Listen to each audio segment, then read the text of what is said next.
नमस्कार साथियों, मैं अपने यूट्यूब चैनल हितेश कुमार साहू में आप सभी का हार्दिक स्वागत करता हूं।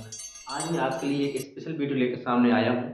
इस वीडियो के माध्यम से आपको मैं बताऊंगा कि जो आपका शिक्षा सेवा चयन आयोग उत्तर प्रदेश में जो शिक्षा सेवा चयन आयोग का गठन हुआ है, जिसमें हम सभी लोग बेसब्री से इंतजार कर रहे थे कि आखिर भर्तियां कब आएंगी।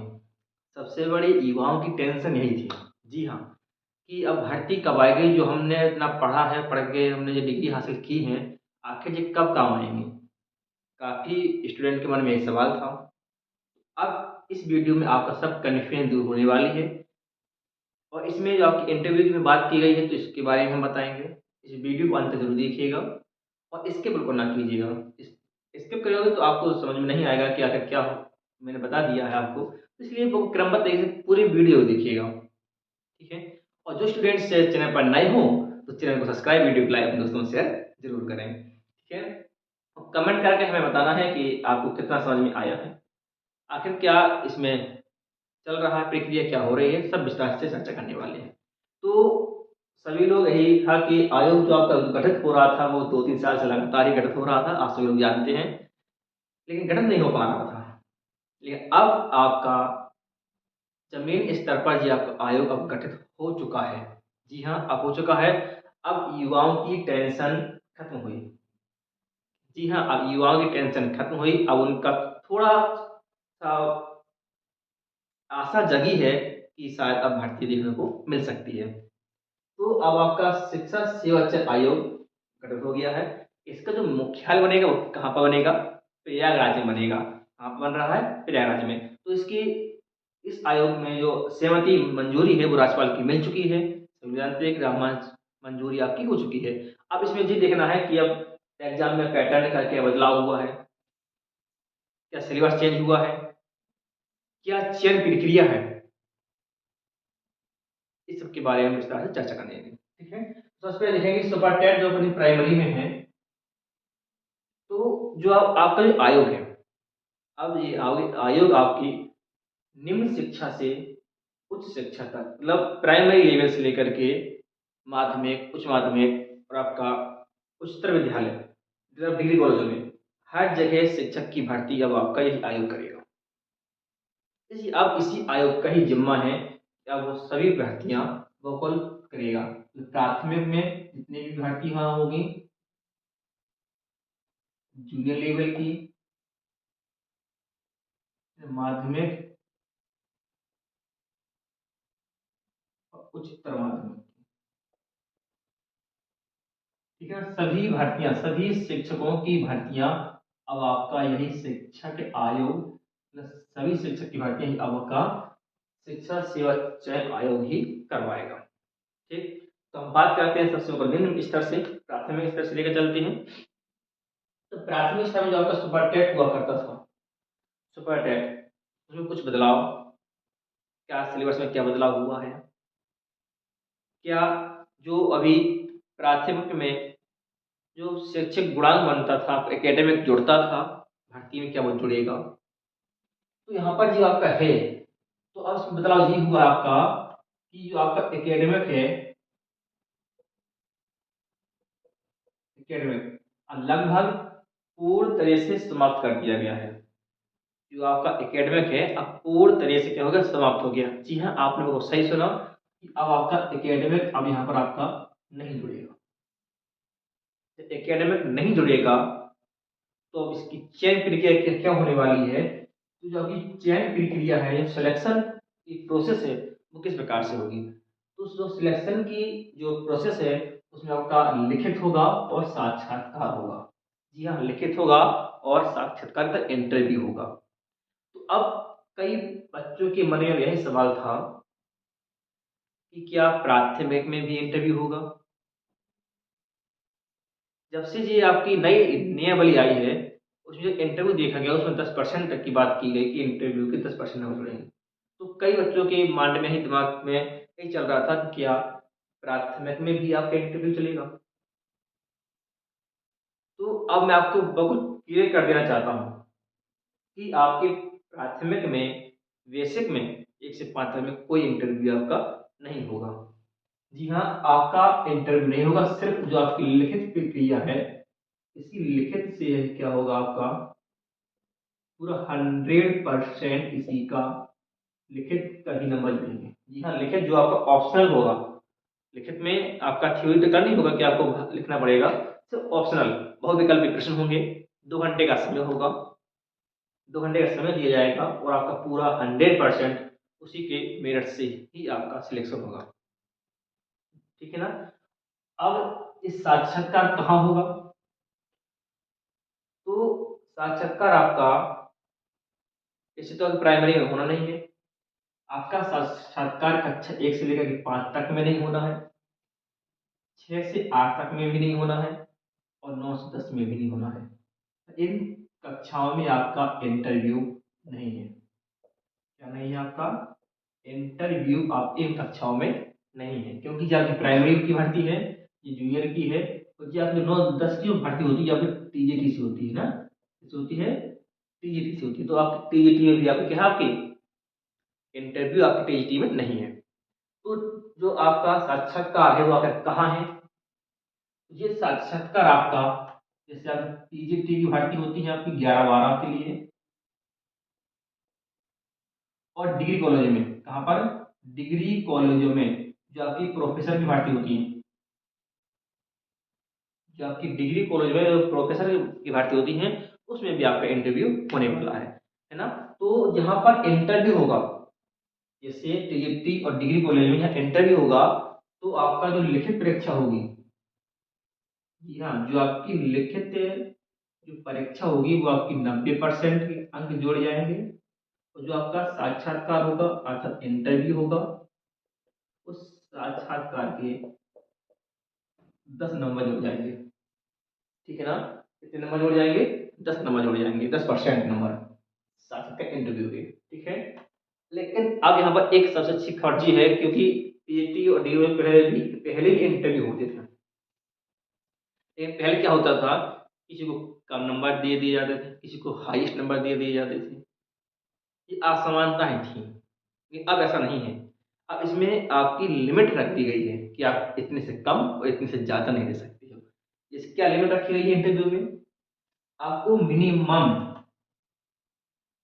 आपको मिनिमम 40% अंक मिलेंगे। इंटरव्यू में 40% अंक आपको मिनिमम मिलेंगे, और जो मैक्सिमम है, अधिकतम कितने नंबर मिलेंगे आपको? अधिकतम नंबर मिलेंगे आपको 90%। कितने नंबर मिलेंगे आपको? अधिकतम 90%। कम से कम निम्न बिल्कुल 40% से कम नंबर आपको नहीं मिलेंगे इंटरव्यू में, और 90% से ज़्यादा नहीं मिलेंगे। ठीक है। तो ये था आपको मैंने लिखित चयन प्रक्रिया के बारे में बताया कि कहाँ इंटरव्यू होगा और कहाँ नहीं होगा। तो मैं आशा करता हूँ आप इतना तो समझ में आ गया होगा।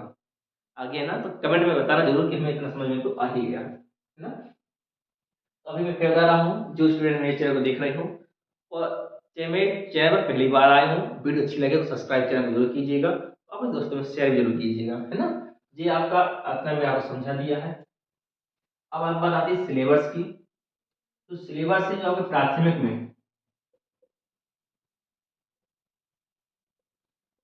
वाला सिलेबस है जो लगभग लगभग चेंज होने वाला है।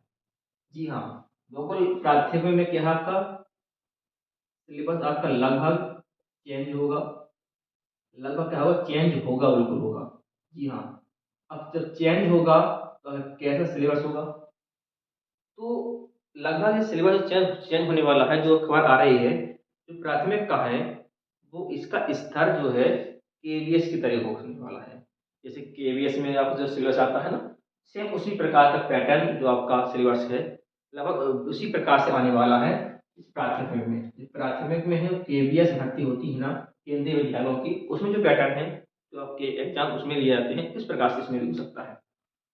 वही कोर्स आपका इसमें भी अप्लाई हो सकता है ना। और जो आपका माध्यमिक में है, माध्यमिक में अब इसका सिलेबस क्या होगा माध्यमिक वालों का?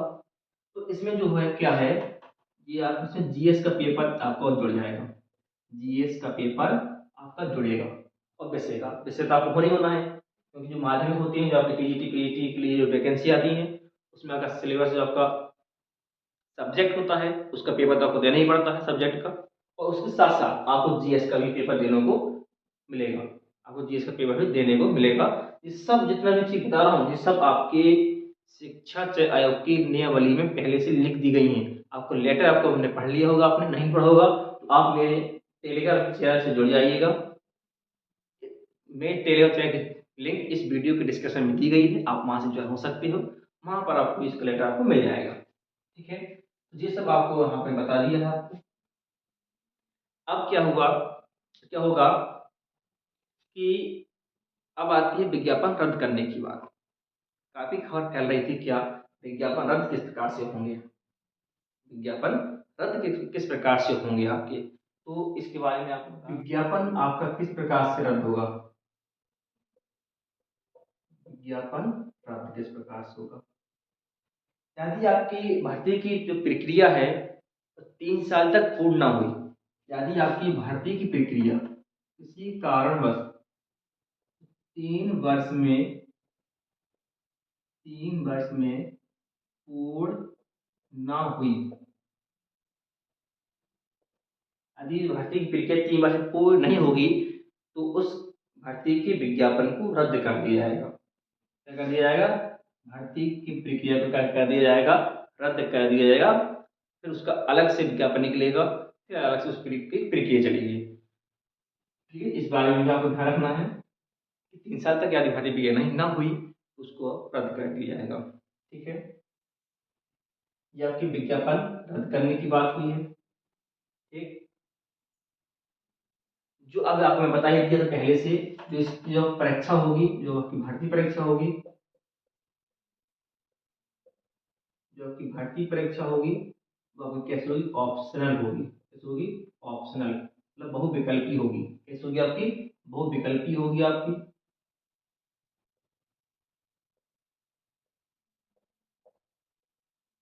बहुविकल्पी इसमें प्रश्न आएंगे और जो समय होगा वह समय आपका 2 घंटे का होगा। समय क्या होगा आपका, 2 घंटे का समय होगा इसमें, है ना। तो ये सब आपकी शिक्षा से आयोग है, जैसे इसका काम अभी भी चल रहा है। और जो इस आयोग का जो बैठक होगी ये भी अब क्लियर है। आयोग की बैठक किस दिन होगी, हर मंगलवार को, हर मंगलवार, मंगलवार मतलब मंगलवार के दिन होगी इनकी बैठक होगी। इस बैठक में महत्वपूर्ण निर्णय लिए जाएंगे, आखिर भर्ती कब निकालनी है, कब क्या करना है। तो इस आयोग का कार्य पहले से ही कैलेंडर जारी कर देगा अपना, क्योंकि पूरे साल में कितनी भर्ती करनी है, तो किस प्रकार से करनी है, हर साल इसका कैलेंडर जारी होगा। नियमित तरीके से आपका इसमें भर्तियां होंगी।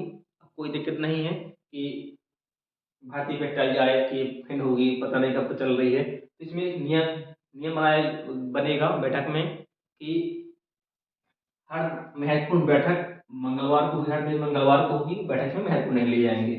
एक बात और है, जब आपका विज्ञापन निकलेगा, जिस दिन से आपका विज्ञापन निकलेगा तो उसको सिर्फ आवेदन करने के 25 दिन ही मिलेंगे। कितने दिन मिलेंगे, 25 दिन आवेदन करने को मिलेंगे बस। इससे ज्यादा दिन आपको आवेदन करने को नहीं मिलेंगे।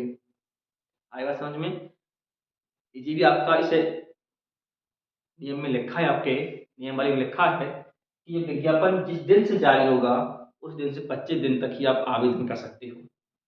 25 दिन के अंदर अंदर आप आवेदन करने होंगे, उसमें ये आपका इस पर लिखा हुआ है। तो ये सब आपके शिक्षा से आयोग की प्रक्रिया थी और खास आपको बताने वाला हूँ। इसमें जो एग्जाम सेंटर बनेंगे, यह एग्जाम सेंटर और आपको अच्छे से समझ लेना है कि आखिर कहाँ इसके एग्जाम सेंटर बनने वाले हैं। ये भी आप लोगों को क्लियर कर दिया गया है आपको। जो आपका एग्जाम सेंटर है तो कहाँ बनेगा, आपका जिला मुख्यालय में बनेगा। हर जिला में आपका सेंटर होगा, ये बहुत अच्छी बात है। तो पहले मंडल में सेंटर हुआ करता था भर्तियों का, तो बच्चों को बहुत दूर दूर जाना पड़ता था एग्जाम देने के लिए, है ना। लेकिन अब ऐसा नहीं होगा। अब जो भर्तियां होंगी, जो आयोग की तरफ से जब भर्तियां होंगी सब प्राथमिक से लेकर के उच्चतर विद्यालय तक, ठीक है ना, सभी का मुख्य सेंटर होगा तो जिला मुख्यालय बनाया जाएगा। हर जिला में सेंटर होगा आपका। तो कोई दो राय नहीं है। ठीक है, तो अब जी आपका पूरी इसका मैं ऐसे आपको मेरे बारे में बताया, तो मैं आशा करता हूँ कि आप सभी को यह वीडियो पसंद आई होगी। यदि आप सभी को मेरी वीडियो पसंद आती है, वीडियो को लाइक एंड सब्सक्राइब जरूर करें। अभी तक जिस स्टूडेंट ने अभी तक मेरे टेलीग्राम चैनल को ज्वाइन ना किया हो, तो इस वीडियो के डिस्क्रिप्शन में उसका लिंक दिया गया है, आप वहाँ से अपने टेलीग्राम चैनल पर ज्वाइन हो सकते हो। और मेरे चैनल पर नए हो तो चैनल को सब्सक्राइब जरूर कर लीजिएगा, और दोस्तों में शेयर लाइक लाइक जरूर कीजिए, कमेंट करके बताइएगा। मैं बोला अगली वीडियो फिर होगी, तब तक के लिए नमस्कार, जय हिंद।